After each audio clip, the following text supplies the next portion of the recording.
Hello viewers, welcome to our AN education unit. आज हम pedagogy and evaluation part से कुछ क्वेश्चंस को डिस्कस करेंगे। क्वेश्चन नंबर 1 है आपका, Vygotsky's theory emphasises the role of abstract reasoning, concrete operations, language and social interaction, egocentrism and animism. Vygotsky का theory जो है ये किस पर जोर देता है? यहाँ पर देखिए 4 ऑप्शन में से जो दिया है, पहला ऑप्शन एब्स्ट्रैक्ट रीजनिंग, सेकेंड में आपका कंक्रीट ऑपरेशंस, ईगोसेंट्रिज्म, एनिमिज्म। ये तीनों जो है आपका पियाजेट से रिलेटेड है। 1 नंबर क्वेश्चन का सी ऑप्शन सही होगा, language and social interaction. Vygotsky का थ्योरी जो है वो लैंग्वेज और सोशल इंटरेक्शन पर जोर देता है। Question number 2, major proposition of Piaget's theory. Children's thinking is superior to adults, children's thinking is quantitatively different from adults, children's thinking is qualitatively different from adults, children's thinking is inferior to adults। अब देखिए 2 number question में दिया है, यहाँ आपको बताना है कि पियाजेट की थ्योरी के अकॉर्डिंग कौन सा स्टेटमेंट सही है। ऑप्शंस को अगर आप देखिएगा, यहाँ पर पहला ऑप्शन में था children's thinking is superior to adults. ये ऑप्शन तो सही नहीं है। अडल्ट से वो लोग सुपरियर है ऐसा कुछ नहीं बताया गया है पियाजेट का थ्योरी में। Children's thinking is quantitatively different from adults. देखिए quantitatively different from others, adults जो दिया गया है, बच्चे का और बड़े का सोच में कुछ भी क्वांटिटी में डिफरेंसेस नहीं होता है, क्वांटिटी सेम रहता है। सी ऑप्शन में दिया है children's thinking is qualitatively different from adults. C option आपका आंसर होगा। बच्चे और बड़े, अडल्ट और एक मतलब चिल्ड्रन और अडल्ट में जो डिफरेंसेस होता है सिर्फ इतना होगा कि उनका क्वालिटी जो है सोच का वो अलग हो सकता है, बाकी क्वांटिटी सेम रहेगा। 2 नंबर का सी ऑप्शन सही है। Question number 3, according to Piaget which stage of cognitive development occurs during early childhood. Time भी दिया गया है 2 to 7 years.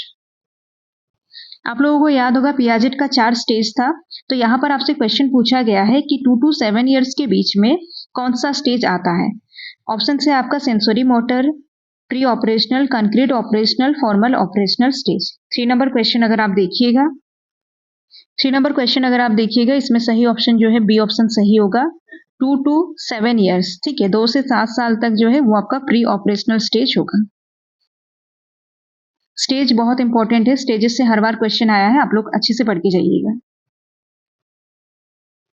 Question number 4, question number 4, which of the following is a characteristic of the concrete operational stage? Abstract reasoning abilities emerge, egocentric thinking is prominent, conservation of quantity is understood, formal logic skills develop. 4 number question में आपका दिया है, ये चारों option में से कौन सा एक ऑप्शन जो है कंक्रीट ऑपरेशनल स्टेज का कैरेक्टरिस्टिक है, आपको बताना है। 4 नंबर क्वेश्चन अगर आप देखिएगा, यहाँ पर सही ऑप्शन जो है सी ऑप्शन सही होगा, कंजर्वेशन ऑफ क्वांटिटीज अंडरस्टूड। मतलब कंक्रीट ऑपरेशनल स्टेज में बच्चा जो है क्वांटिटी का कंजर्वेशन को समझेगा। 4 का सी ऑप्शन सही है। Question number 5, according to Vygotsky which of the following is an example of the zone of proximal development ZPD।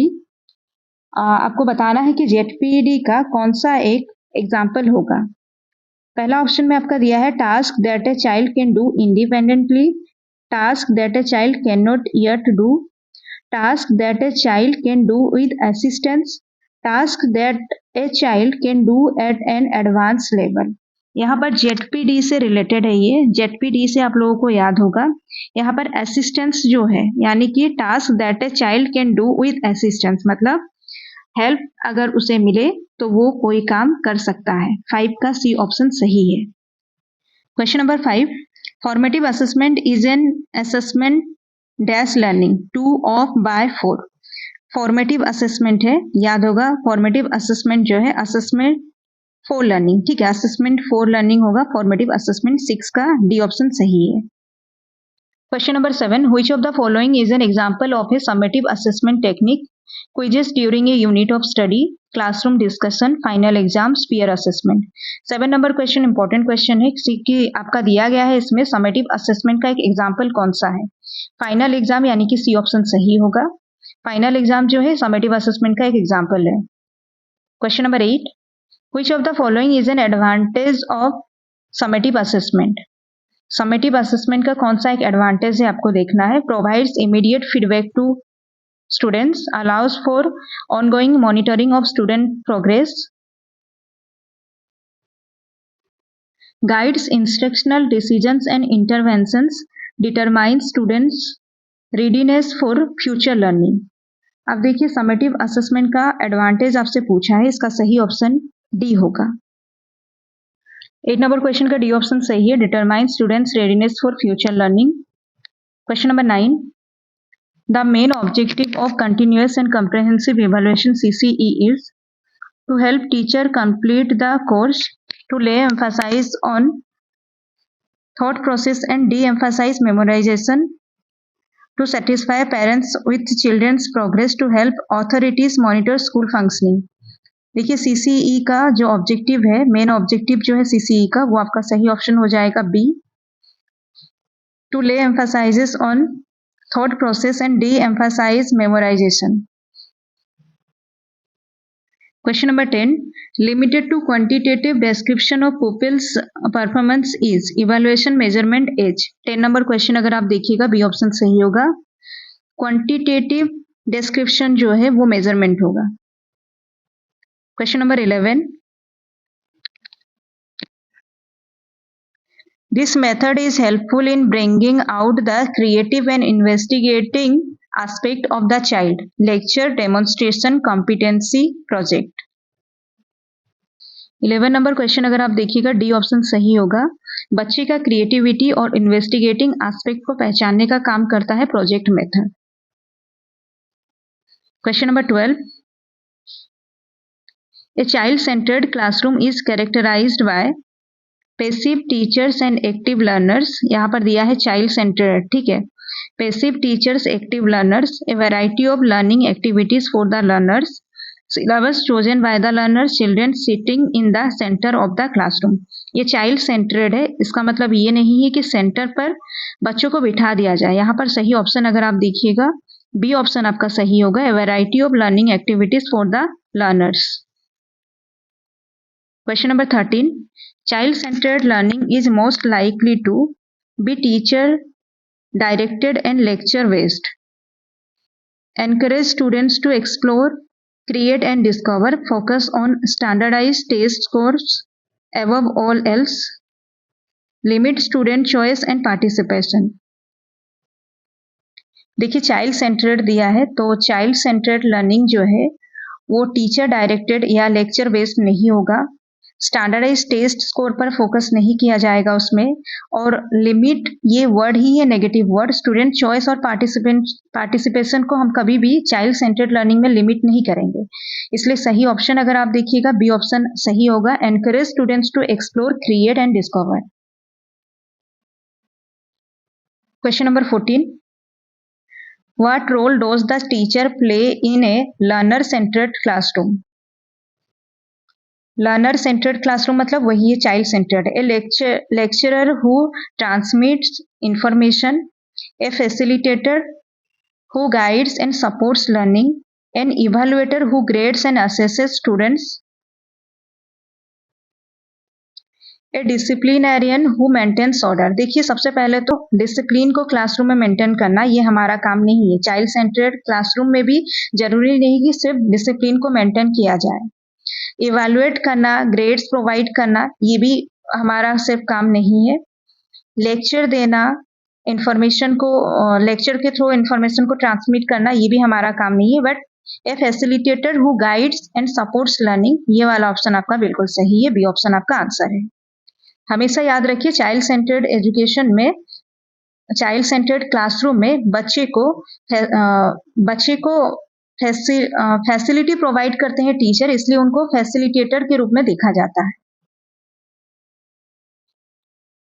Question number 15, question number 15 देखिए, which of the following characteristic is not true for the construction of achievement test. Option है reliability, evaluation, validity, objectivity. आप लोग पढ़े होंगे कि achievement test का जो है 4 मेन कैरेक्टरिस्टिक होता है रिलायबिलिटी, वैलिडिटी, ऑब्जेक्टिविटी और यूजेबिलिटी। यहाँ पर जो ऑप्शन है आपका बी ऑप्शन, ये आपका आंसर बनेगा क्योंकि क्वेश्चन में दिया गया था कौन सा एक कैरेक्टरिस्टिक नहीं है। इवैल्यूएशन जो है कैरेक्टरिस्टिक में नहीं जाएगा, याद रखिएगा। सब्जेक्टिविटी भी कैरेक्टरिस्टिक में नहीं जाएगा। ऑब्जेक्टिविटी होगा, वैलिडिटी होगा, रिलायबिलिटी होगा और यूजेबिलिटी होगा। 15 नंबर क्वेश्चन के अकॉर्डिंग बी ऑप्शन सही है। Question number 16, what is the first step of construction of an achievement test? Achievement test का पहला स्टेप कौन सा है? Planning, try out, preparation, evaluation. 16 का ए ऑप्शन सही होगा। प्लानिंग जो है ये आपका फर्स्ट स्टेप है। टेस्ट कंस्ट्रक्शन का 4 स्टेप होता है, इसको ऑर्डर में याद रखिएगा। पहला है planning, preparation, try out, evaluation. Question number 17. Blueprint is an important component of which of the following? Test construction, test scoring, test administration, test validation. अब देखिए ब्लूप्रिंट जो है इंपॉर्टेंट कंपोनेंट होगा टेस्ट कंस्ट्रक्शन का। 17 का ए ऑप्शन सही है। Question number 18. Constructivism is not associated with construct new knowledge through past experience, promotes active learning or learning by doing, teacher is facilitator, strict discipline. यहाँ दिया है constructivism के मतलब constructivism is not associated with, कौन सा एक option जो है कंस्ट्रक्टिविज्म के अकॉर्डिंग सही नहीं है, तो इसमें डी ऑप्शन आपका आंसर होगा, स्ट्रिक्ट डिसिप्लिन। ये आपका नहीं होगा। कंस्ट्रक्टिविज्म में स्ट्रिक्ट डिसिप्लिन के बारे में कुछ भी मेंशन नहीं किया गया है।